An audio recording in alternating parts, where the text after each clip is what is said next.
The workroom smelled of cedar and dried moonbloom, and it was empty. King Calum stood in the doorway at dawn, breath still heavy from running, and understood in the marrow of his bones that the silence before him was not the silence of sleep. The fire in the hearth had burned down to orange coals. Remedy jars still lined the shelves in her handwriting, small and precise. Herbs hung drying from the ceiling beams like patient, quiet witnesses. Her mortar and pestle sat on the table, still stained from yesterday's work. Everything was here. She was not. His head healer's voice came from behind him, low and reluctant. "She left last night, Your Majesty." No one stopped her. No one thought to. Calum looked at the empty stool beside the work table, and the full weight of what that emptiness would cost him arrived all at once. 3 floors above him, his mother was not waking up. Which country are you listening from? Please comment below. I would love to know how far this story reaches. The palace had never learned her name. Not truly. They knew what she made, and they knew where to find her when they needed it. And that was the full extent of what they believed was required. Alara had understood this for a long time. She had understood it the way you understand the weather. Not with bitterness, exactly, but with the steady practical knowledge that certain things simply are what they are, and you build your life accordingly. You keep your remedies labeled. You keep your workroom door unlocked. You sleep lightly, because they will come for you at midnight when they need you, and they will not knock gently. She had arrived at the palace 15 years ago at the age of 19, carrying her mother's recipe notebooks and a letter of recommendation from the village council that described her as unusually gifted in botanical medicine. The palace head physician at the time, a broad, self-important man named Rector, had looked her over the way you look at a piece of furniture you're not certain will fit the room. He had assigned her to the outbuilding, a storage structure near the eastern wall that smelled permanently of soil and old stone, and told her she would be expected to supply the main healing ward with basic remedies, answer calls from the residential quarters when the ward was occupied, and make herself available for consultation on unusual botanical cases. He had not asked her designation. He had not asked about her training. He had not told her what she would be paid. She had learned the payment schedule by asking the kitchen staff, who at least talked to her. In 15 years, that outbuilding had become something extraordinary. Alara had built walls of shelving from scavenged timber. She had installed a proper stone alchemy hearth that she designed herself and convinced a sympathetic palace mason to construct in exchange for a joint remedy that cured his wife's seasonal lung condition. She had hung the ceiling with drying racks so that bundles of moonbloom, thorn willow, root sage, and deep forest fern could cure in the cool dark above her head while she worked below. She kept 3 work tables, one for sorting, one for grinding and distillation, one for records. The records table was the most important. She documented everything, every remedy prepared, every patient treated, every consultation given. She wrote the date, the condition, the treatment, the outcome. She signed her name. She was the only one who did. The palace healing logs, maintained by the head physician's office, currently occupied by a man named Dovin, who had replaced Rector 7 years ago and was, if anything, more indifferent to her existence, did not include her name. Dovin reviewed her remedy submissions once a week, signed the log as chief administrating physician, and filed the records under his own credentials. When the palace was audited by the Territorial Council 3 years ago and received high marks for its healing outcomes, Dovin had received a formal commendation. He had not mentioned her. She had been standing in the corridor outside the ceremony hall when the announcement was made, holding a tray of recovery tonics for the post-ceremony reception. A passing attendant had taken the tray from her without acknowledgement. She had gone back to her workroom. She had written about it in the other notebook. Not the remedy records. The other one, the one she kept in the back of her 3rd shelf behind the jar of dried ash bloom, in a gap between the bottles that she had learned would be overlooked. This was the notebook that mattered more than any other. In it she wrote names. Omega names, not remedies, not treatments, people. Mira, who had come to the palace as a bond weaver's assistant at 17 and been dismissed for becoming too familiar with upper-tier staff, which Alara had discovered through careful, quiet listening, meant she had correctly identified a council member's concealed mate bond and reported it honestly. The council member had had her dismissed within a week. Alara had written Mira's name in the notebook, written what happened, written where she had gone afterward, to a family in the Eastern Territories where she now lived quietly, her gift unused, her income dependent on the mercy of relatives who were not always kind. She had written 47 names in 3 years, each one a precise documented account, each one a piece of a pattern that was unmistakable once you could see the whole of it. She could see the whole of it. She had been able to see it for a long time. The midnight summons were a reliable measure. She kept count. In the past year alone, she had been called from sleep 31 times to attend council members, their families, palace staff of high designation. She was never summoned to attend Omega residence. They received standard ward care and were expected to recover or not without specialist attention. She had treated them anyway, unofficially, when she could find the hours. She had treated Oma, the Omega laundress who developed a bone inflammation from years of lifting, by bringing remedies to the laundry quarters each evening and pretending she happened to be passing by. She had treated the Omega Gate warden's son, who had a recurring chest condition, by folding remedy packets into the warden's weekly supply delivery with handwritten instructions.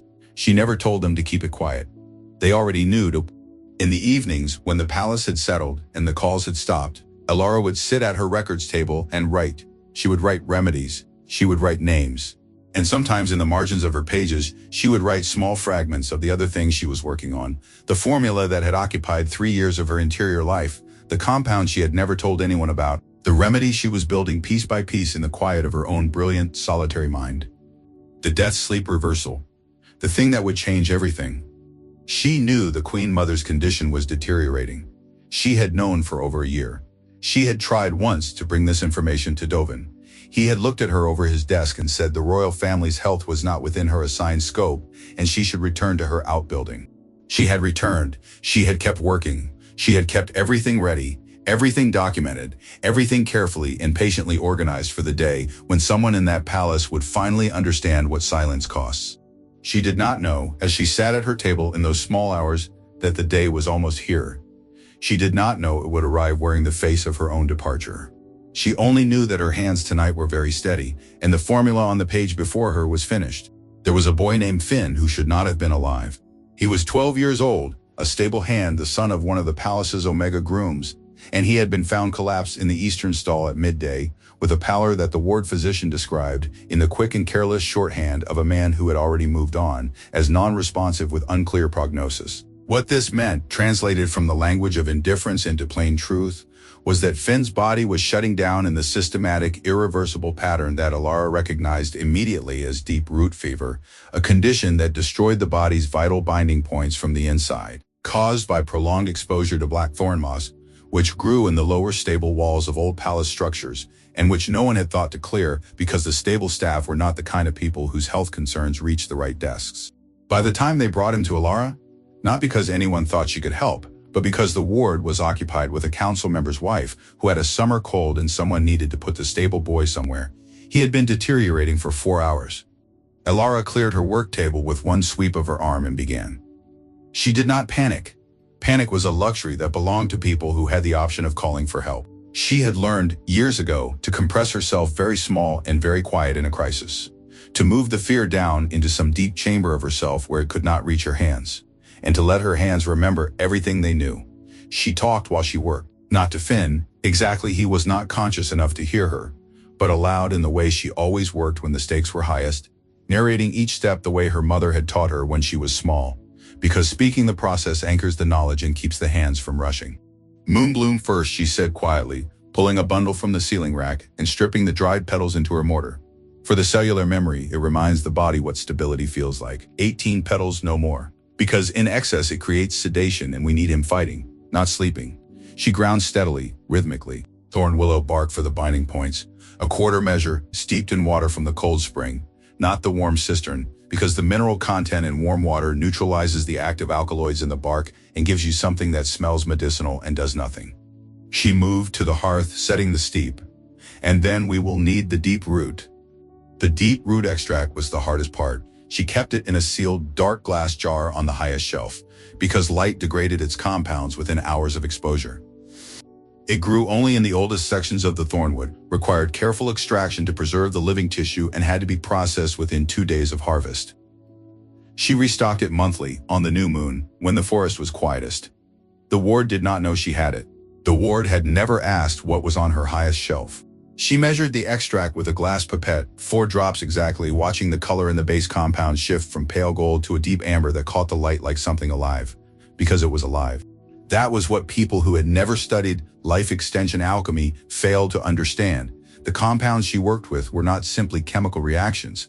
They were conversations. She was teaching the body, molecule by molecule, to remember that it wanted to live.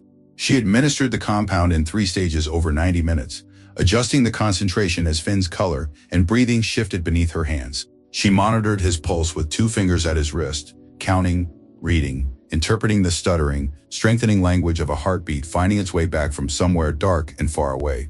She talked to him throughout, not instructions, just presence. She told him about the forest. She described the way the deep root grew in spiraling networks beneath the oldest trees, and how if you pressed your ear to the earth in the right spot in early spring, you could hear the whole web of it breathing. She told him that his body was doing something extraordinary right now, that every cell in him was relearning a lesson it had forgotten, and that she knew it was hard, but that she was right here and she was not going anywhere.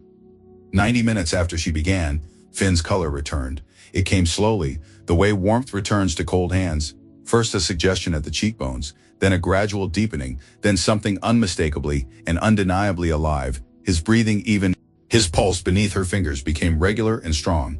He slept real sleep, not the terrifying stillness of before, but the deep, exhausted sleep of a body that had worked very hard to come back to itself and now needed rest. Alara sat on her stool and breathed. She allowed herself exactly 30 seconds of the feeling that always arrived after a recovery like this.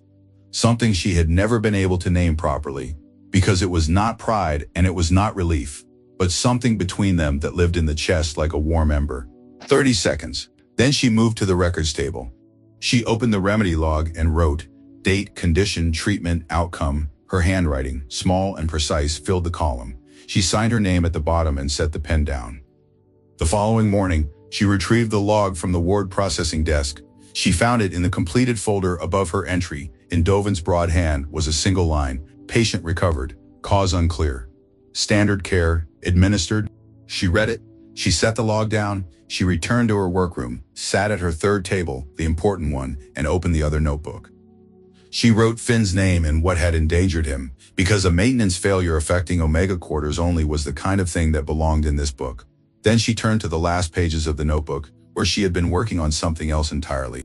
The death-sleep reversal formula was on page 93. She read it over once, carefully made 2 small adjustments in the margin. Read it again. Then in the silence of the empty room, she nodded to herself and began gathering what she would need. She had been watching the Queen Mother's condition for a year. She had been preparing for this moment for 3. She was ready. The question was never whether she could save the Queen Mother. She had always been able to save the Queen Mother. The question, the one she had been turning over for a very long time, the one that now at last had an answer, was what it would cost to do so, and whether he was finally ready to pay it. She already knew. She had always known. She just needed to be sure, this time, that the king would be made to know it too. The solstice assembly was held every year in the Great Hall, and every year it was the same grand, lamplit ceremony of acknowledgement. The palace gathering its people, naming its contributors, weaving its story of itself into something that looked like gratitude. Alara had never attended. She had always been working. She had never been invited. This year was different.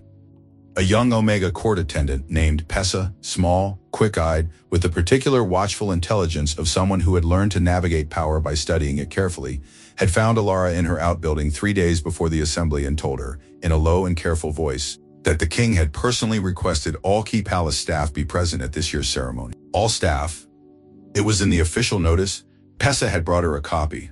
Alara had read the notice twice, then she had set it on her work table and gone back to grinding thornwillow, and said nothing for a long time. That night she allowed herself something she rarely permitted. She hoped. It was a quiet, carefully contained thing. This hope. She did not build it into a cathedral. She built it into a small room with one window, and she stood in it for a little while, looking out. She had been here 15 years. She had saved lives that would never know her name. She had built something extraordinary in an outbuilding near the eastern wall that no one ever visited unless they needed something. She had kept the ledger. She had kept the formula. She had kept herself intact, patient, and capable through years of being treated as a tool rather than a person. And she had done all of this not because it was rewarded, but because it was right, and because she was the only one who could. But she was also, underneath all of that steadiness, a person who had been alone for a very long time. And the idea that someone in that palace, even at a formal public ceremonial distance, might finally say her name aloud was not a small thing. She dressed carefully on the evening of the assembly. Nothing elaborate. She did not own elaborate clothes and would not have worn them if she had. She chose her best linen in deep green, pressed and clean, with her mother's silver pin at the collar. She braided her hair. She looked at herself briefly in the dark surface of the window glass, thought, "This is sufficient, I am sufficient," and walked to the great hall. She stood near the back. She knew better than to position herself prominently. But she stood where she could see the dais, and she listened, and for the first 2 hours the assembly was exactly what it always was. Formal, illuminated, full of alpha voices naming alpha names, the usual architecture of importance arranging itself the way it always had. She was patient. She waited. Advisor Marin took the dais near the end of the evening. He was a precise, well-dressed man with the particular kind of power that comes from having spent 30 years becoming indispensable through information rather than merit. He was the one who managed the palace's budget allocation, staff assignments, and official records. He had over the years been the signature at the bottom of every confiscation order when Alara's remedy stores were taken for the main ward without reimbursement. He had been the voice that said once at a budget review meeting she had not been invited to but had heard through the wall, "The herbalist situation is cost-effective as is, no reason to formalize it." He stood at the dais and presented the year's palace contributions. He named the head physicians. He named the ward alchemists, a title that had been created 2 years ago and given to Dovin's new assistant, an alpha with 6 months of training, because the word alchemist apparently required a more suitable vessel than an omega outbuilding. He named the knight commanders, the architectural overseers, the record archivists. His voice moved smoothly through name after name, and the hall filled with the particular warm sound of people being recognized in public, which is one of the most powerful sounds in the world because everyone in a room can hear it and feel it and know whether it belongs to them. Alara's name was not spoken. She had known, partway through, that it would not be. She had known it the way you know, when the rain starts, that you're going to get wet. She had known it, and she had stayed anyway, because she had wanted to be wrong, because she had wanted to be the kind of person who was wrong about being invisible. When Marin finished and stepped back, she moved. She stepped forward from the back of the hall. Not dramatically. There was nothing dramatic in it, just deliberately, the way she moved in her workroom when she had a purpose and a direction. She was going to speak. She had decided. She had prepared no particular speech. She simply needed to stand in the light and be seen. And she needed anyone to acknowledge that she existed in this palace as something more than a function. Marin looked at her from the dais the way you look at a disturbance in a room where everything has gone smoothly. He looked at her for a half second, the way you look at something you have already categorized and do not intend to reconsider. Then he looked out at the room past her, through her, and said, in a voice designed to carry to the back row, "Someone moved the herb girl from the aisle." The hall laughed. It was not a cruel laugh, most of it. It was the unthinking laugh of people who do not recognize a wound being inflicted because they have never been its target. A few people shifted. Someone to her right took a small step away, as though proximity might be uncomfortable. Alara did not move. She looked at the dais. Then, as if guided by something outside her will, she turned and looked at the throne. King Calum was looking at her. Their eyes met. She saw in his face, clearly, that he had heard what Marin said. She saw that he understood what it meant, in the way that a person who is paying slight attention understands something without it truly reaching them. She saw in his expression the slight discomfort of a man who is witnessing something mildly unpleasant that he could address if he chose to. He looked away. He said nothing. Alara stood in the hall for one more breath, then she walked out. She did not run. She walked, the way she always walked, steady, unhurried. Like someone who has a purpose and a direction, she returned to her outbuilding. She went directly to her third shelf to the gap behind the ash bloom jar, and she took out the other notebook. She packed it in her carry satchel along with the completed death sleep reversal compound, 3 sets of clothing, her mother's recipe notebooks, and her grinding tools. She took the remedy jars that were hers, not the palace's, hers, the ones she had made from her own source materials. She left the rest. On her work table, she placed a single sheet of paper. On it, in her small, precise handwriting, she wrote, "The names are in the notebook on the third shelf. You will need them." She looked around her workroom one last time. The ceiling still hung with drying herbs. The hearth was still warm. 15 years of silent, devoted, extraordinary labor lived in every corner of this room, and not one piece of it had ever been named as hers. She left the door unlocked as she always had. She walked to the forest, and the thornwood opened for her, the way it had always opened because the forest had always known her name. Calum had never felt the thornwood resist him before. Then again, he had never needed anything from it before.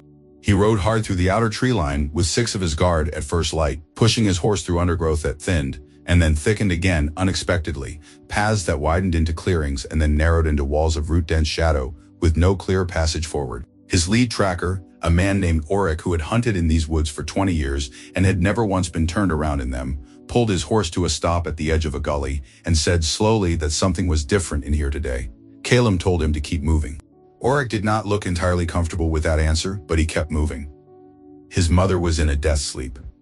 The palace physicians had confirmed it within an hour of dawn. The particular stillness of her breathing, the cooling at the extremities, the unresponsive pupils. They had administered every conventional remedy at their disposal and done nothing. Dovin had stood at the foot of the Queen Mother's bed with the expression of a man who was discovering, at considerable personal cost, the limits of his own expertise, and said, "We need the herbalist." Not Ilara, not her name. The herbalist, like a tool that had been misplaced. Calum had gone to her workroom himself because he could not stand still while someone else went.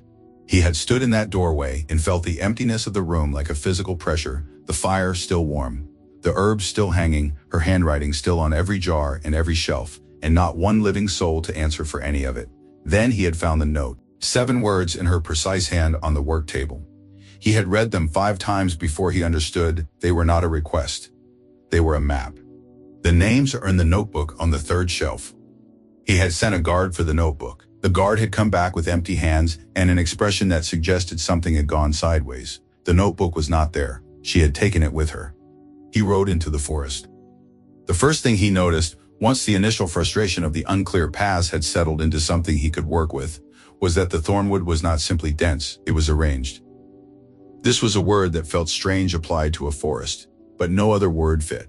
The thorn brush that blocked one passage and funneled them left was too consistent to be natural growth. The fallen logs across the path that Auric identified as old enough to have been down for 3 years had been shifted, recently from the disturbed soil at their ends, by increments that created a corridor rather than an obstacle. Someone had been shaping this forest, patiently and over a long period of time, into something that moved people in specific directions, not toward the palace, away from it. He found the first cairn 2 hours in, a stack of smooth river stones, too deliberate to be accidental, at the foot of a large ironwood tree. Then another, 20 minutes later at a stream crossing. Then a strip of pale cloth tied to a branch at eye height, and then another, and then a third, and he understood that these were trail markers, but they had not been placed for him. They had been placed for someone smaller, someone traveling on foot, someone who needed guidance through terrain that even his seasoned tracker found disorienting. Someone afraid, perhaps, or exhausted or new to moving through wild places. Someone who had been told, "Follow the markers and you will be safe." Calum pulled his horse to a stop and looked at the strip of cloth tied to the branch above him. It was clean, recently placed, and there was something written on it in ink so small he had to lean forward to read it. 2 words, in handwriting he was beginning to recognize. Keep going. Not addressed to him, not addressed to anyone in particular. Just a quiet instruction left for whoever needed it, by a woman who had been maintaining this invisible highway through the thornwood for what Auric estimated, based on the age of the cairn stone's moss and the weathering of the cloth strips, was at least 4 years. 4 years. She had been doing this for 4 years while she was also working 16-hour days in an outbuilding, feeding the palace remedies it signed with someone else's name, and keeping a ledger of everyone his kingdom had failed. Calum rode forward. He was not hunting. He understood now with a clarity that sat somewhere between revelation and shame. He was following. He had been following her trail for years, and he had not known it, because he had never thought to look down. The forest deepened around him. The light changed ahead, just barely visible through the canopy. A thin line of smoke rose straight and steady into the morning sky, like a signal or a question or both. They found the way station before noon. It was a stone structure, small and well-made, tucked into the south side of a ridge where the rock overhang provided natural shelter from rain. Someone had mortared the gaps in the stone carefully. A fire pit outside the entrance held ash that was 3 days old, and inside, stacked with the methodical care of someone who stocked supplies the way Ilara stocked remedy jars, which was to say with precision and complete intentionality, were blankets and sealed oilcloth. A wooden box of dried provisions, a clay pot of clean water with a fitted lid, and a shelf of labeled remedy vials. The handwriting on the vials was unmistakably hers. Calum stepped inside and stood very still. He was a man accustomed to being the largest presence in any room, accustomed to rooms acknowledging him. Doors opened before he reached them. Servants stepped back. Conversations rearranged themselves around his arrival. This stone shelter in the thornwood did not acknowledge him at all. It had its own order, its own purpose, and that purpose had nothing to do with him. Oric called quietly from outside. There was someone at the tree line. She was young, barely past girlhood, Calum thought, 16 at most, and she was pressed against the trunk of a large ash tree with a particular quality of stillness that belongs to people who have learned that stillness is a form of safety. She had clearly been resting in the way station when they arrived and had retreated to the trees at the sound of horses. She wore plain, worn clothes, and she was carrying a small bundle against her chest with the protective grip of someone holding something irreplaceable. Her eyes were fixed on Calum's chest, specifically on the silver insignia of his house that he wore habitually without thinking about it. And what lived in her expression when she looked at that insignia was not awe, and it was not respect. It was fear. Clean, uncomplicated, learned fear. Calum turned to his guard with a gesture. He had to think deliberately to make a downward motion, stand down and back away, and then he stepped away from his own horse, which was also part of the insignia of his power, and approached the girl alone. This was not something he had done in a very long time. Move through a tense situation without the architecture of rank arranged around him. He felt the strangeness of it. He kept his hands visible. He stopped at a distance he judged. From instinct, he did not know he had to be the distance at which a frightened person might stay rather than run. He said quietly, "You're safe. I'm not here for you." She watched him. She said nothing. Her grip on the bundle tightened. He said, "I am looking for the woman who maintains these stations. I need to find her urgently. Can you tell me which direction she went?" The girl looked at him for a long moment. He could see her working something through. Some calculation, some weighing of options and risks. The kind of rapid private assessment that people do when they have learned they cannot take safety at face value. Then she straightened against the tree trunk, lifted her chin slightly, and said 2 words. "She warned us." Then she turned and walked into the forest, quickly and without looking back, in a direction that Calum noted was precisely away from the smoke line he had been following. He stood at the tree line after she had gone, and he thought about those 2 words for a moment. She warned us. Not he is harmless or let them pass. She warned us. Past tense, deliberate preparation, communal knowledge. Alara had anticipated his arrival in this forest, had anticipated specifically that he would come with palace insignia, and that its presence would need to be acknowledged as a risk to be managed. She had told these people what to do when the palace came looking. She had been preparing for this day. He walked back to the way station and looked at the interior again. On the back wall, which he had not examined on his first pass, was a piece of smooth planted wood fixed to the stone, about the size of a large book. On it, in that same precise handwriting, was a list. A long list, ordered and careful, the handwriting small enough to fit a great deal of instruction into the space. At the top, 2 words served as a heading for arrivals. Below, a set of instructions addressed to an Omega arriving in the Thornwood in need of shelter, where to go, what to take from the way station, how to signal ahead, what to say when you reach the clearing. At the bottom, underline once you're not lost. You're almost there. Calum read the whole thing. He read it twice, then he went outside, remounted, and followed the smoke. No palace map showed this clearing.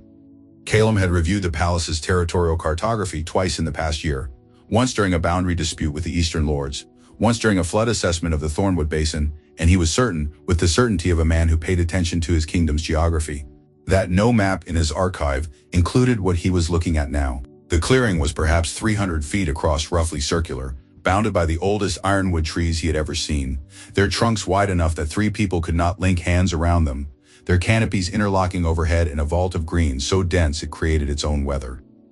Cool and still and faintly lit, like being inside a cathedral built by something older than any institution he knew. Inside this space, someone had built a world. Not rough survival structures, not the temporary camps of people who expected to move on. These were buildings, modest, yes, but deliberate, low stone and timber dwellings with fitted window shutters and reinforced roof lines, arranged in a loose arc around a central garden that was visibly organized by someone with deep botanical knowledge. Not a wild tangle, but planted beds of specific herbs in specific proximity, a composting system that Calum could see was designed to feed back into the soil. Water channel cut from a stream that ran along the clearing's north edge and directed through a clever stone-carved system that served 3 separate collection points. Near the center, wooden tablets were fixed to posts at standing reading height, carved with text that Calum was too far away to read, but that had the organized, careful format of reference documents, not decorations, records. And there were people. A woman grinding something at a stone table outside one of the dwellings. Two older men in a garden bed, working with the easy efficiency of people who knew the ground they tended. A child, very small, perhaps 4, sitting in a patch of sunlight near the central garden with her hands in the soil, examining something with profound 5-year-old concentration. A young woman emerging from one of the buildings carrying a length of woven cloth, who looked up when the horses came into the clearing and immediately, without panic, went back inside. The quality of the community's response to his arrival was notable, not chaotic fear, but a quiet, organized withdrawal, people moving to designated places, a child scooped up by a nearby adult, an elderly man positioning himself at a visible point between the newcomers and the rest of the settlement. They had drilled for this. They knew what to do. Then Calum saw Alara. She was standing at the edge of the central garden with her arms at her sides and her face turned toward him, and she was entirely, absolutely still, not the stillness of fear, but the stillness of something deeply grounded, the way the oldest trees in this clearing were still while everything moved around them. She was not the pale, exhausted figure from the palace corridors, the woman he had mentally catalogued without ever quite thinking about it, as belonging to the category of useful, quiet, unremarkable. She was not that person at all. She was rooted. She was present in a way that filled the space around her. She was wearing a plain linen smock, dusted with soil, and something that smelled, even from this distance, of moonbloom and deep forest. And she looked more like herself than anything Calum had ever seen in the palace. You're listening to this story on the Alpha King Secrets channel. Are you enjoying today's story? Let us know what you think in the comments below. Now, let's get back to the story. He realized with a cold shock that he had never seen her be herself. He had only ever seen her be used. He dismounted. He was not certain why he dismounted instead of addressing her from horseback. Protocol, his entire life suggested the latter, but his body made the choice before his mind validated it. He stood at the edge of the clearing and they regarded each other across 40 feet of well-tended garden. She spoke first. Her voice was the same as he remembered, quiet, precise, with the particular quality of a person who chooses each word specifically, but there was no deference in it now, no performance of smallness. None of the almost invisible flinching he had, only now, only in retrospect, noticed she always carried in the palace halls. "I knew you would come," she said. "I have been expecting you for 3 years." He looked at her. He looked at what she had built. He looked at the faces watching him from the perimeter of this extraordinary, impossible place she had created in the forest. His maps did not show. His mother was dying. He needed this woman's remedy. And Alara was looking at him with the calm, unhurried expression of someone who has already written the next 3 chapters of this story and is simply waiting for the other person to catch up. She did not invite him inside. She pointed to a wooden bench at the edge of the central garden, the kind of functional, unpretentious bench that exists to be sat on, not admired, and told him he could sit there. He sat. His guard remained at the clearing entrance. Alara moved to a low stone table nearby, where an array of tools and materials was already arranged, and she resumed work with the ease of someone returning to a task they had left only minutes ago. He recognized the compounds on the table. Some of them, the vial in the center, sealed with wax and glowing faintly in the dappled light, amber and warm and unmistakably alive, that was new. She had already prepared it. She had already prepared the remedy. He understood this in stages, each stage more disorienting than the last. She had not been fleeing when she left the palace. She had been positioning herself. She had known his mother's death sleep was coming. Of course she had. She had been monitoring the Queen Mother's condition for a year, while Dovin told her it was outside her assigned scope, and she had brought the completed remedy with her into this forest. And she had sat here and waited for him to come, and now she was going to give it to him, but on terms that he was beginning to understand were already fixed. She reached beneath the stone table and produced a notebook. Worn leather cover.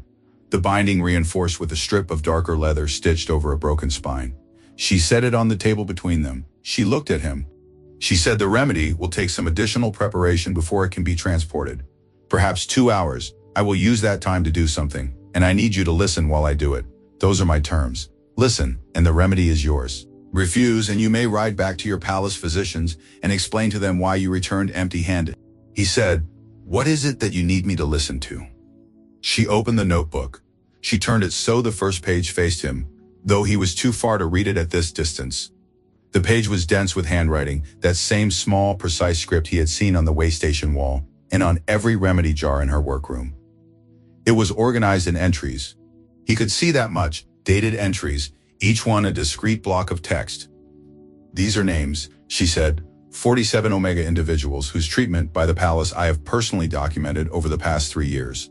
I'm going to read each entry aloud, including the name, the circumstance, and the outcome. I'm not asking for your response to each one, though you may ask questions if you have them. I'm asking you to hear them, not process them administratively, not assign them to a department for review, not evaluate them for policy relevance. Simply hear them one name at a time. He was silent for a moment. Every instinct he had, the alpha instinct, the king instinct, the instinct of a man for whom time and crisis had always been a resource to be conserved and spent only on decisive action, pulled hard against sitting still for 2 hours while a woman he had never properly spoken to read him a list. His mother was dying. Every hour had weight, and yet, he looked at the vial on the table. He looked at Alara's face, which was not making any effort to persuade him or to soften the demand. She was simply presenting terms, the way you present terms when you know you hold the position of strength. He said, "All right?" She nodded just once, as if this was not surprising to her. She returned to the compound she was working on, grinding something with practiced, steady strokes, and opened the notebook to the first page. "The first name," she said, "is Sable." Her voice was even unhurried. Sable came to the palace as a healer's apprentice at 16 years of age. Designated Omega, she had a documented gift for wound reading, the ability to assess internal injury through touch with accuracy that exceeded standard diagnostic methods.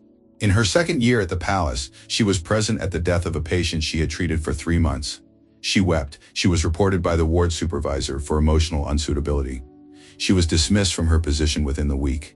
The ward's records describe her departure as voluntary resignation. Alara looked up. "It was not voluntary. I spoke to Sable 4 years ago. She lives in the outer settlements now, working as a dyer's assistant. She has not practiced healing since." Calum sat in the garden of the impossible sanctuary in the heart of the forest, listening to the first name of 47. While the woman who had built this world from nothing prepared the remedy that would save his mother's life, and the morning light moved slowly through the old trees above his head. He had expected to endure it. That was the truth he would acknowledge later, much later, in the privacy of his own reflection. He had sat down on that bench prepared to perform the act of listening, to be physically present, attentive in the way that kings learn to be attentive in proceedings that do not directly require their intelligence, the half-engaged courtesy of a man waiting for the relevant part to begin. The relevant part began immediately and did not stop. After Sable came a man named Corin, a scent weaver who had been employed in the palace's diplomatic quarter for 6 years, advising on bond negotiations and territorial alliance meetings, because a skilled scent weaver could read the chemical truth of what was happening in a room when words were saying something else entirely. Corin had been by every internal record Alara had obtained, and her methods of obtaining internal records, Calum was beginning to understand, were impressively comprehensive, one of the most valuable consultants the diplomatic corps had. Then, a senior Alpha Lord had taken exception to being read accurately in a negotiation, lodged a complaint with Marin's office describing Corin's gift as invasive and ungentlemanly. And within a month, Corin had been reassigned to the palace laundry. The diplomatic corps had hired an Alpha advisor at 3 times the pay. That advisor had failed to detect a deception in the northern border talks the following year that cost the kingdom 2 months of military engagement and a significant territorial concession. Alara did not note this last detail editorially. She simply stated it and moved to the next entry. The contrast was its own indictment. Calum sat with his arms crossed at first, the body posture of a man managing his response, keeping it contained and professional. He was watching Alara's hands as much as listening to her voice. She worked while she read, the mortar grinding in a steady rhythm that underscored her words, and there was something almost incantatory about it, the repetitive motion of her hands, the precise, unsparing voice. The accumulation of names like stones, building a structure he could feel the shape of before he understood it fully. By the 6th entry, he had uncrossed his arms. The 6th name was a woman named Eva, an Omega architect who had submitted a proposal to the Palace Infrastructure Committee for a redesigned drainage system in the palace's lower residential quarters, the sections where Omega staff lived, which flooded seasonally, which had flooded every autumn for 20 years. Her proposal was technically exceptional. Alara had obtained the committee records. 2 of the 5 members had privately assessed it as the best solution presented in a decade. The committee had nonetheless declined to advance it to construction, citing budget constraints. The following year, the same drainage design, almost exactly the same, with minor modifications, appeared in a proposal from an Alpha engineering firm the committee had subsequently contracted. The firm had received full compensation and a 2-year contract extension. The Alpha engineer, whose name was on the proposal, had later, at a palace social function, described the design as his own innovation. Eva's original submission had been marked filed and sealed in a record category that made it effectively inaccessible. Ilara had found it anyway. Calum was leaning forward by the time the sixth entry was complete. His elbows were on his knees. He was not performing attention anymore. He was paying it. The way you pay a debt that has been accumulating longer than you knew, in full, with the weight of everything that was owed. By the 12th name, he had his face in his hands. Not dramatically, not with any visible collapse of composure. He simply lowered his head and sat that way for a moment, hands pressed against his eyes, and the sound of Ilara's voice continued above him. Steady, precise, relentless in its care, and he let it continue. A healer who had delivered 31 children in the palace's East Wing over 8 years. A bond reader who had correctly predicted a succession crisis and been dismissed for overstepping. A young Omega scholar who had independently translated a medical text from the old language, the translation of which was now in use in the palace's healing curriculum, credited to a senior physician who had submitted it under his name. Entry after entry, name after name. He began asking questions, not defensive ones, not the questions of a man building a counter-argument, real questions. What happened to her afterward? Where is she now? Is she? He paused on this one, searching for the word. Is she well? Ilara answered every question. Her voice did not change register, did not soften or harden. She maintained the same steady, even tone throughout, the tone of a person reading a record, rather than delivering an accusation. She was not accusing him. She was informing him. The distinction was surgical in its precision and devastating in its effect. She watched him while she worked. She was reading him, he would realize later, the same way she read the compounds in her vials and the pulse beneath a patient's skin.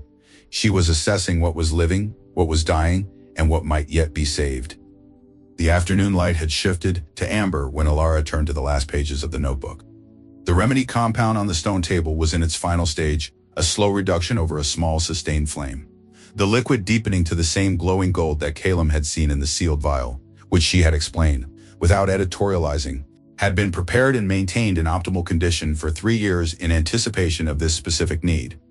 She had been keeping the death-sleep remedy alive for 3 years. She had never told anyone it existed. He had stopped counting entries. He knew the notebook was near its end because Ilara's pace had slowed slightly, not from fatigue, but with the particular weight of a person approaching the most significant part of what they have to say. She closed the notebook. She set it on the stone table. She looked at the flame beneath the remedy compound for a moment. Then she turned to him. He asked the question before he understood he was going to ask it. The words arrived in his mouth before his mind had fully formed them, which was unusual for a man who had spent his entire life carefully managing what he said and when. He said, "Is my name in that notebook?" Ilara was quiet for a moment, not the silence of someone composing an answer. She had the answer ready. He could see that. It was the silence of someone deciding whether to give the real one. She said, "No, you're not in this book." He felt something shift in his chest, something he was ashamed to identify as relief. Then she continued. "The people in this book were harmed by specific documentable actions. They were dismissed by a named official, had their work taken by a named colleague, were reported by a named supervisor. The harm was active and traceable. You're not in this book because you did not do those things. You looked through them. There is no entry for a man who simply never looked." The silence that followed was the heaviest thing either of them had carried in a long time, and it settled over the clearing with the weight of something that was true and had been true for a long time, and would not now be untrue simply because it was uncomfortable. He sat with it. He did not try to move it. He had been moved off comfortable ground completely in the past 4 hours, and he was beginning to understand that this was not an accident. That every element of this afternoon, from the terms she had named to the order in which she had read the entries to the way she worked with her hands while she spoke so that he was never the only focus of her attention, had been arranged with the same quiet precision she brought to everything. She had known exactly what this would do to him. She had been right. He said, "May I hold the notebook?" She looked at him for a moment. Then she picked it up from the table and crossed the garden and held it out to him. He took it with both hands. The pages were worn soft at the edges from frequent handling. He opened it somewhere in the middle and began reading. He read slowly, the way you read something that requires you to keep stopping, not because the words are difficult, but because what they contain is difficult. He read 3 entries. He read them again. He read a 4th. He stopped at an entry marked 14 months ago. A young Omega woman named Dessa, who had been employed as a palace scribe, who had developed an auditory gift for transcribing complex multilingual discussions accurately and simultaneously. A gift worth immeasurable practical value to a court that conducted international negotiations. Dessa had been dismissed after she disclosed her designation formally at a court registration.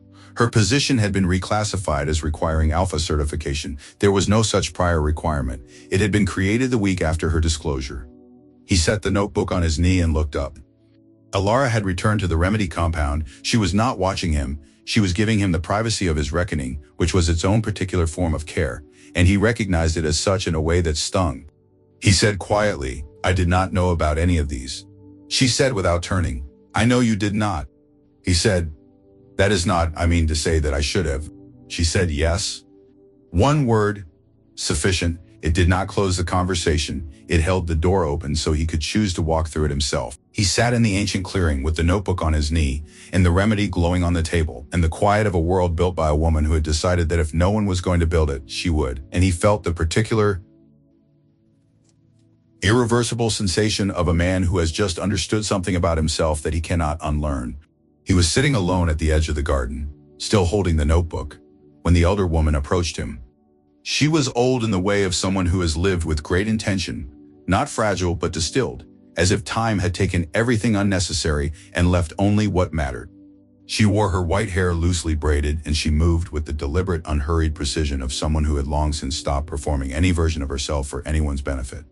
She introduced herself as Ren, and she said she had something to tell him that Alara had not told him because Alara had decided a long time ago that it was not information she was willing to use. He looked at her, he said, "Tell me." Ren had been a palace bond reader in her previous life before she ended up here, which was its own story for another time. She had the gift of reading the chemical and energetic signature of mate bonds, and she had been using that gift for 40 years. She knew what a bond looked like in its early stages, in its suppressed form, and in the particular state it occupied when one half of the bond was aware of it and the other was not. She told him without preamble that the mate bond between him and Alara had formed 7 years ago. During his 3rd year as king, during a period of significant political strain, when he had come to the outbuilding himself, the only time he had ever visited Alara directly, for a remedy for a persistent injury to his right hand. A visit that lasted perhaps 10 minutes and that he had likely not thought about since. Alara had thought about it.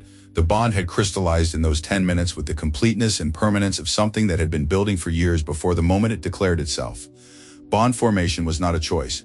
Bond suppression was, he said, she has been suppressing it. Ren said, every month, for 7 years. There is a compound. She makes it herself. It requires quite specific ingredients and considerable alchemical knowledge to maintain correctly, so that the suppression holds without causing damage to the bond itself, which she wanted intact in case. And here Ren paused briefly, choosing her words in case circumstances changed in a way that made it worth acknowledging. He sat with this for a long time. Long enough that Ren did not feel the need to fill the silence. Long enough that the child he had seen earlier came to the garden edge, studied him gravely, and walked away again with the profound indifference of small children toward complicated adult emotions. He said, why would she suppress it if the bond was there, if she knew? Ren said, because she has spent 15 years in your palace being treated as useful, but not real. Because she watched the way power moves in your court, and she understood that a king discovering a mate bond to an Omega herbalist would face 2 options, act on the bond or suppress it himself, and she did not know which she would choose, but she knew that either choice, made under the pressure of the bond, was not a free choice. She did not want to be chosen because there was no other option. She wanted to be seen and chosen freely, or not at all. He found Alara in the far section of the garden, working alone in the late afternoon light with her hands in the soil, checking something at the root level of a bed of thorn willow. He stood at the edge of the bed for a moment before she acknowledged him, and he thought about the 7 years that had passed since a 10-minute visit to a workroom he had never returned to. 7 years of a bond she had known about and carried and suppressed, every month with her own hands, with her own remedies, so that he could have the freedom of choosing clearly, while he had been, what? Ruling. Not looking at any of it. He said her name, her whole name, not the herb girl, not the herbalist, Alara. It was the first time he had ever spoken it directly to her face, and they both knew it. She looked up from the thorn willow. She looked at him steadily and waited. He said, Ren told me. She looked at the soil for a moment.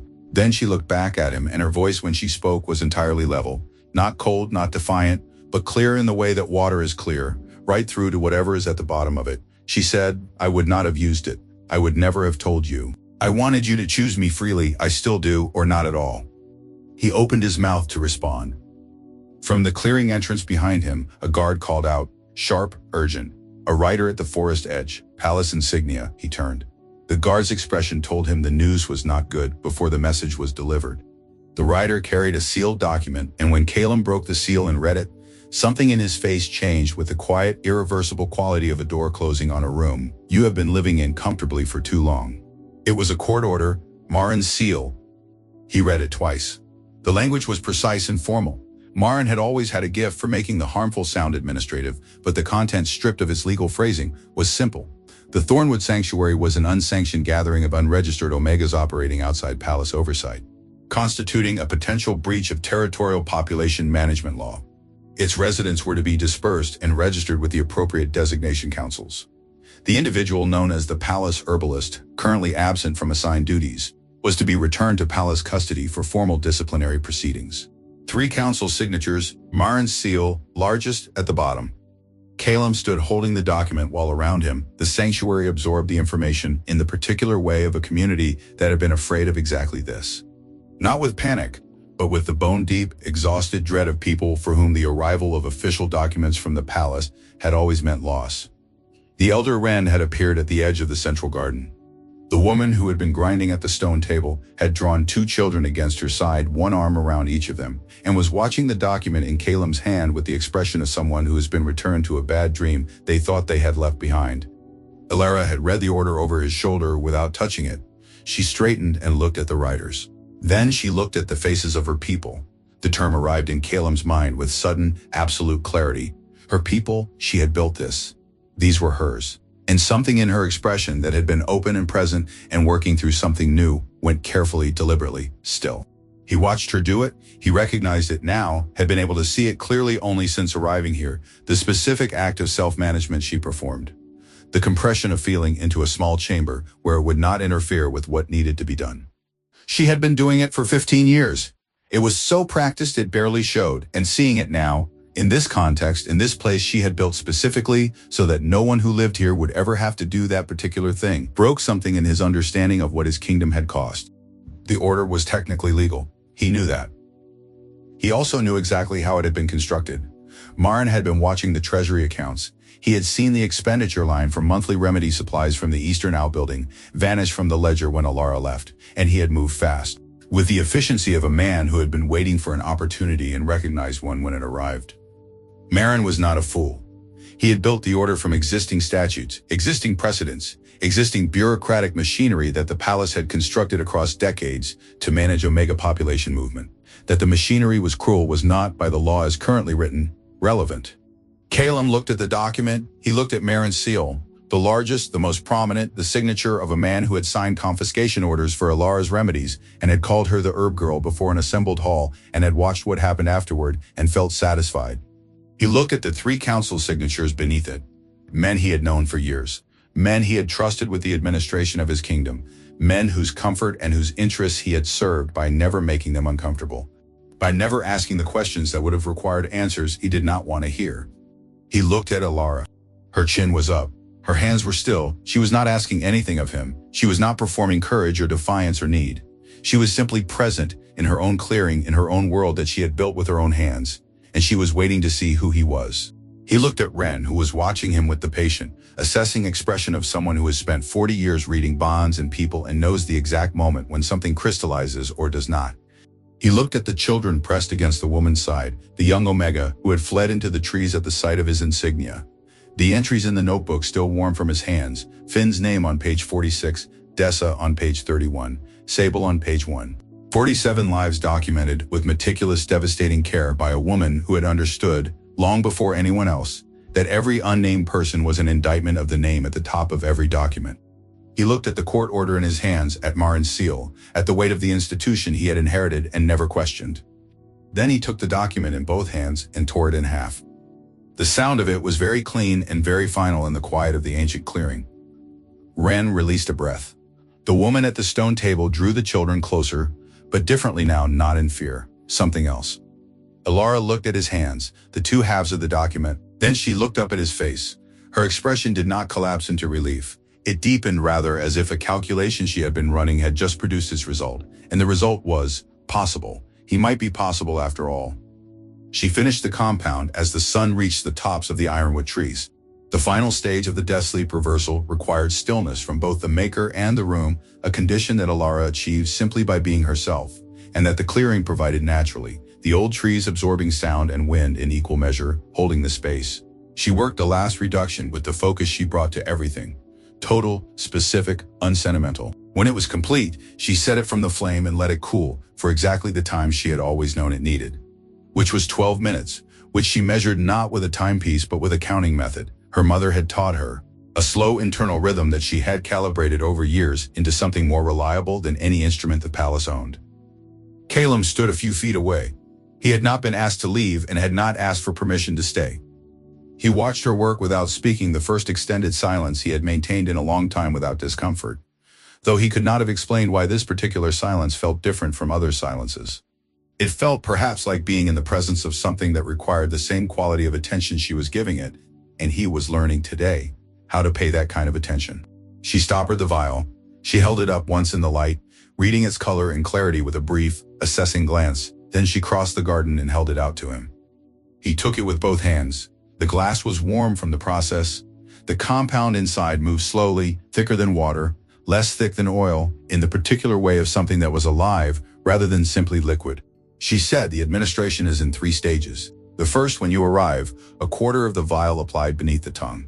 The second, 4 hours later, applied the same way. The third at dawn, the remainder. Do not dilute it, do not heat it, do not administer it faster than the schedule.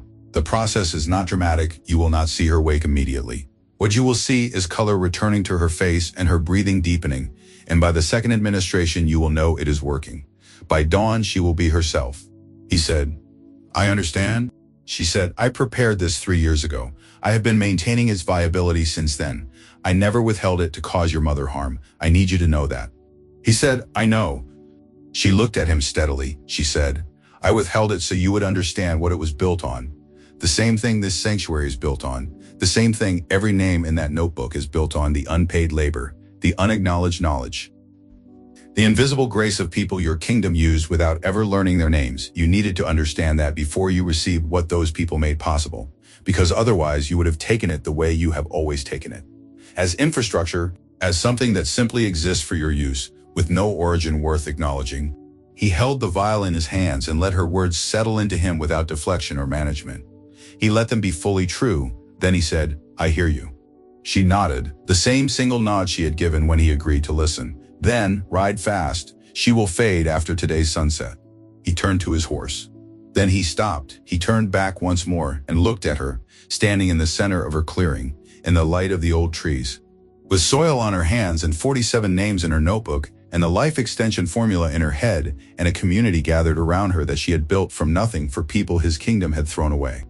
He looked at her, and he thought that in 15 years of proximity, he had never once seen her, and that seeing her now was the most important thing he had ever done. He mounted and rode, fast and hard, back through the forest his maps did not show, carrying the life of his mother in a warm glass vial in his hands. The Queen Mother's color had already begun to return by the time Calum reached the throne room. The first administration was done. The palace physicians positioned uncertainly around her bed, with the expressions of men discovering the edges of their own expertise, and the deep, steady quality of her breathing had changed within an hour, thickening, grounding, like a tide coming back to a shore. By the time Calum walked into the throne room, the crisis that had begun at dawn was shifting slowly toward resolution. What came next was something else. Marin was already there. He had positioned himself with the instinct of a man who has done this many times before, standing at a slight angle to the throne dais, surrounded by 3 council allies, his expression arranged in the particular combination of concern and authority that was his most practiced posture. The loyal advisor who has taken difficult but necessary action in the king's absence and needs only acknowledgement to feel affirmed. He began speaking before Calum had taken his seat, which was a choice and a telling one. He said the dissolution order had been issued for the kingdom's stability, that an unsanctioned gathering of unregistered Omega citizens in a protected woodland area represented a genuine administrative irregularity. That he had acted swiftly because the situation required clarity of law, and clear law was itself a form of care. For everyone. He said all of this smoothly, in the cadences of a man who has been composing this speech since before the writer returned. Calum let him finish. This too was deliberate. He sat in the throne that had been his since the age of 22, and he let Murren's smooth, careful words fill the room and disperse, and then he looked at Murren with the particular quality of attention that he had spent the afternoon learning from a woman in a forest clearing. And he began to speak.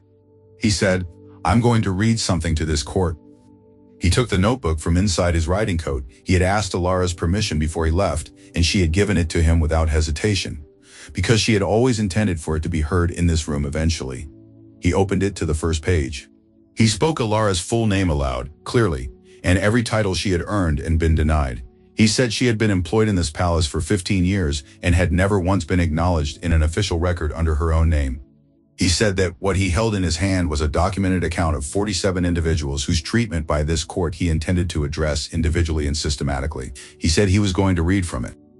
The room was quiet in the way that rooms are quiet when the person at the front of them is not performing authority, but inhabiting it in a way that forecloses the usual conversational avenues. He read 4 entries in full. Sable, Corin, Eva, Dessa. He read them the way Alara had read them to him, with precision, with the full name, the full circumstance, the full and documented outcome. He watched the court while he read, and what he saw in faces varied. Calculation in some, discomfort in others, and in a few, a handful, the younger members. An advisor who had always been quieter than the rest, something that looked like relief. As if someone had finally said aloud the thing they had not been permitted to name. Murren made 2 attempts to redirect. Calum did not let him. He issued 2 royal decrees before he closed the notebook. First, Advisor Murren was suspended from all council duties, effective immediately, pending a full independent audit of every Omega-related administrative decision made under his oversight in the past 10 years. Second, the Thornwood Sanctuary was granted permanent royal protection. Any court order directing action against it or its residents was henceforth unlawful without direct royal sanction. He closed the notebook. He set it on the arm of the throne where it could be seen by everyone in the room. The room was very quiet. He said, "We have a great deal of work to do."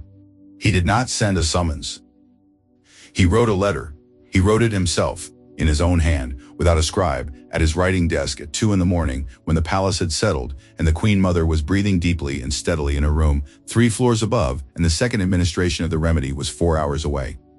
He wrote it as carefully as he had done anything in his adult life, which meant he wrote 3 drafts and burned 2 of them. The final letter was short. It said, "You are not required to come. This is an invitation given freely, with the full understanding that your work and your presence in your world belong to you and not to this palace. If you choose to come, the main entrance will be open and the hall will be assembled. There's something I believe you have earned the right to do here, in this room, with these people listening, but it is your choice. It has always been your choice." He sent it with Pessa, the young Omega attendant, who had brought Alara the solstice notice, because it seemed right to use the same messenger, and he waited. Alara arrived 2 days later. She came with 3 sanctuary elders, including Ren, and they walked through the main entrance together in the early morning, and the palace corridors through which they moved rearranged themselves around their arrival in ways that were subtle and would only be noticed by someone paying close attention. Staff members stopped to watch. Not with the speculative attention given to unusual palace visitors, but with something more charged, recognition, perhaps, or the particular quality of attention given to a moment that feels, in the instant of its happening, like it is going to matter afterward. Alara was dressed in plain linen, clean and pressed. Nothing royal, nothing performed. Her hair was braided back from her face, and she wore her mother's silver pin at her collar, and she carried the leather notebook in one hand. She walked the way she always walked, the unhurried, rooted walk of a woman who moves through the world with complete knowledge of her own location in it, and she walked through the main entrance and down the main corridor and into the great hall as if she had every right in the world to be there, because she did. The court was assembled. Calum stood at the front of the hall, not on the dais but on the floor, which placed him at the same level as everyone else in the room. It was a deliberate choice, and the court had registered it. He gave Alara a nod when she arrived, not a bow, not a gesture of formal acknowledgement, just the simple direct nod of one person who sees another and wishes to convey, "I'm here, and you are real, and I know it." She stood before the assembled court and she opened the notebook. She was not angry. She was precise. She did not raise her voice once in everything that followed. She spoke for 40 minutes in the same clear, unhurried register she had used in the clearing, and the names accumulated in the room the way they had accumulated in the forest one by one, each one a specific person with a specific story, each one a point of data in a pattern that the room could hear forming itself around them as she spoke. When she finished, the hall was changed. 3 council members were visibly moved. One older woman on the left side of the room had stopped making any effort to manage her expression and had simply let whatever she was feeling be present on her face. Others were rigid in the way of people experiencing shame that they have not been given permission to name publicly and are holding the line on. Marin's seat was empty. His suspension had been served that morning. Elara did not ask for revenge. She did not ask for punishment. She looked at the court and she said, "I'm asking for a new architecture. Not a renovation of what exists, but a foundation, built on the names you have just heard, starting now." She closed the notebook and waited. In the weeks that followed, the palace learned a new rhythm. It was not a comfortable rhythm at first. Change rarely is. When it is real change and not the performance of change, when it requires not only new language and new documents, but the actual redistribution of what matters, which is to say who is counted and who is not. Several council members discovered, in the course of the audit that followed Marin's suspension, that their own administrative records contained irregularities they had not previously been required to acknowledge. The audit was not conducted by palace officials. It was conducted by an independent review body that included, at Elara's specific and non-negotiable recommendation, Omega-designated practitioners with formal expertise in administrative law. Elara worked alongside Kalem's council, alongside it, not beneath it, and what they built together over those weeks was specific and structural and built to last. Omega-designated skills, healing, bond reading, scent weaving, architectural practice, pharmaceutical alchemy, were formally classified as licensed professions requiring standardized compensation benchmarks. The benchmarks were set not by the palace, but by a newly convened practitioner council weighted toward the practitioners themselves. Omega representatives were formally included in the Palace Healing Council for the first time, with binding vote rights on treatment decisions affecting Omega patients. Legal protections for Omega-run sanctuaries were extended across all territorial jurisdictions. With the Thornwood Academy, what the sanctuary was already beginning to become designated as the first formally recognized institution of its kind. And the records, the Palace Healing records, the diplomatic records, the architectural archives, the alchemical registers, every record that had assigned Omega labor to Alpha names was open for review. Elara oversaw the restoration work herself. She spent 3 mornings a week in the palace archive, sitting at a long table covered in old ledgers, going through them page by page, restoring the names that had been overwritten or omitted, or simply never entered. It was painstaking, unglamorous, deeply necessary work, and she did it with the same quality of attention she brought to her alchemy: total, specific, unhurried. Kalem came to the archive one evening. He did not come as king in any formal sense. He came in the way of a person who has thought about where someone else is and gone there, which is the most ordinary and most profound version of showing up. He stood in the doorway for a moment before she acknowledged him, watching her work the lamplight over the old pages, her handwriting adding names in precise, careful ink to records that had carried silences in their place for years. He brought her tea. He set it near her elbow without asking whether she wanted it, and without requiring acknowledgement for the gesture, because he was learning, slowly, the particular grammar of caring for someone who has spent too long being taken for granted, which is to say, the grammar of giving without making the giving into something that requires a response. She reached for the tea without looking up from the page. Then after a moment, she said quietly, "Eva's drainage plans were in the locked archive. We found them yesterday. We are going to build it. The drainage system for the East Wing residential quarters. Her design, her name on the plans properly credited." He said, "Good." She looked at him then, just for a moment, a brief, steady look that said several things at once without requiring any of them to be spoken aloud. Then she returned to the page. He sat in the chair on the other side of the table, not helping, not directing, simply present in the lamplight while she restored what had been taken. Name by name, one careful line of ink at a time. Their hands touched over the teacup when she reached for it again. Small, warm, everything. The ceremony was Elara's to design or not design as she chose. Kalem had said this clearly when he asked if she would accept the formal recognition. The form of it is yours entirely. The location, the language, the people present. I will come wherever you are and say whatever you tell me needs to be said. He had said it simply, without oratory, because he was learning that the most important things he had to say to her did not require ornamentation. She chose the sanctuary clearing. The ceremony would not go to the throne room. The throne room would have its own version, a formal record, a legal document, the bureaucratic reality of what was being named, because that bureaucratic reality mattered, and she had never been someone who preferred symbolic gestures to structural ones. But the ceremony, the thing that was actually happening, the recognition that existed between people rather than between institutions, that would be in the clearing, in the old trees, in the garden she had built. It was a mourning ceremony, which was also her choice, because she was a person who had always loved the quality of morning light in the forest, the way it arrived slant and golden through the ironwood canopy, touching the dew on the thorn willow beds, making everything seem briefly, credibly like the world had started again. Several dozen people were present. Sanctuary residents, the Reform Council members who had earned their presence through the past week's work. Pessa, who stood near the back with the expression of someone trying very hard not to show how much this moment meant to her, and failing beautifully. The Queen Mother was present. She had asked to come. She had asked it in the direct, unpretentious way of a woman who has recently come very close to dying and has recalibrated what she considers worth asking for. She walked into the clearing with 2 attendants and no ceremony, and she stood near the central garden. And when Ilara approached her, she took both of Ilara's hands in her own and held them for a moment and said something quietly that no one else in the clearing could hear. Whatever it was, Ilara closed her eyes briefly, then opened them again, looking not different exactly, but settled, like something that had been unresolved for a long time had been given its answer. The circlet was the Queen Mother's own, removed from her head and placed on Ilara's, simply and without ceremony, without a speech, because the gesture itself was the speech. Then Calum stood before her. He had not prepared remarks. He had decided that prepared remarks were not the right instrument for this moment.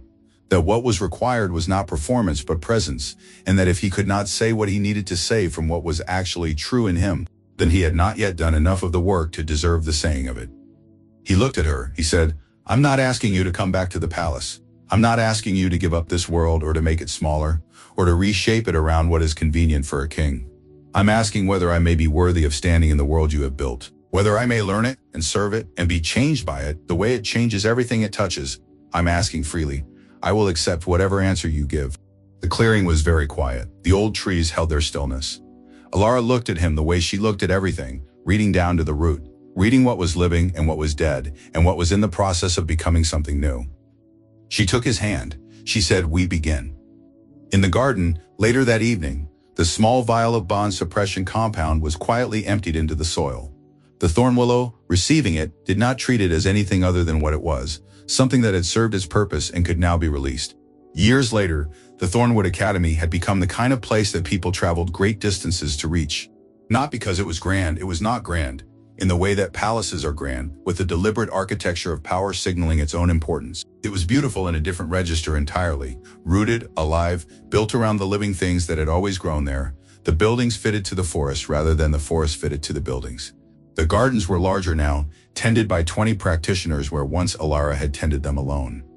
The wooden tablet library had become a proper archive room, its walls lined with records and remedy texts and the accumulated knowledge of every healer, bond reader, and alchemist who had come through its doors and added what they knew to what was already there. Ilara taught there 3 days a week. She taught the way her mother had taught her, talking while she worked, naming each step aloud, explaining the reasoning behind each choice as if the reasoning itself was the lesson, which it was. Her students came from every designation and every territory because the academy had been built without the distinction and the world had been slowly, stubbornly, imperfectly, and irreversibly learning to follow suit.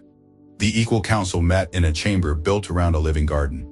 It had been Eva's design, Eva, whose drainage system now served the palace's east wing, whose name now appeared on 3 additional construction projects, who sat on the Architectural Practitioners' Council with the particular bearing of a woman who has received what was owed to her and intends to use it well. The council chamber had no head. It had a center, the garden growing in the light from an open roof, present in every meeting as a reminder of what the room was built to serve. Omega voices were in every vote. The records of every meeting carried every name. The palace healing records now listed every practitioner alphabetically, without designation markers. Dovin's name appeared alongside Ilara's and appeared alongside the name of an Omega ward physician named Sable, who had been located in the outer settlements 3 years after Ilara read her entry aloud in a forest clearing and who had Upon being formally invited to return to practice with her full credentials recognized and her dismissal retroactively reversed, wept only briefly and then picked up her tools. Calum and Alara's daughter was 6 years old, and she had her mother's hands, always reaching for something growing, always at the soil level rather than the surface, already demonstrating the particular quality of attention that her mother had spent a lifetime refining. She was being taught by both of them, which meant she was learning two things simultaneously: how to read what is growing and how to be responsible for the world that grows around you. The worn leather notebook, the first one, the one with Sable's name on page 147 lives documented in Alara's small, precise handwriting, sat behind glass in the Academy library, open to the first page, preserved, protected, visited. Every new student who entered the Academy walked past it on their first day, and on the placard beneath the glass, in letters Alara had chosen herself, were the words, "These are the names the world forgot to say. We begin here." A world built on the names no one else would say. That was what she had always been doing, in the outbuilding near the eastern wall, where the fire was always warm and the herbs hung drying, and her handwriting was on every jar, in the years when no one was looking. She had known with the certainty of someone who understands roots that everything you plant in the dark eventually comes up. It was all coming up now. Her story has come to an end, but our journey together continues. If you found this story inspiring and meaningful, please like the video to support me. Do not forget to subscribe to the channel and turn on notifications so you do not miss the next empowering stories. And if you have any thoughts about the characters, her journey, or want to share your own story, please comment below. I really look forward to reading and chatting with you. Disclaimer: this video is a work of fiction created with the assistance of artificial intelligence. All characters, settings, and events depicted are entirely imaginary and are not intended to represent real-life people or situations. Please view for entertainment purposes only.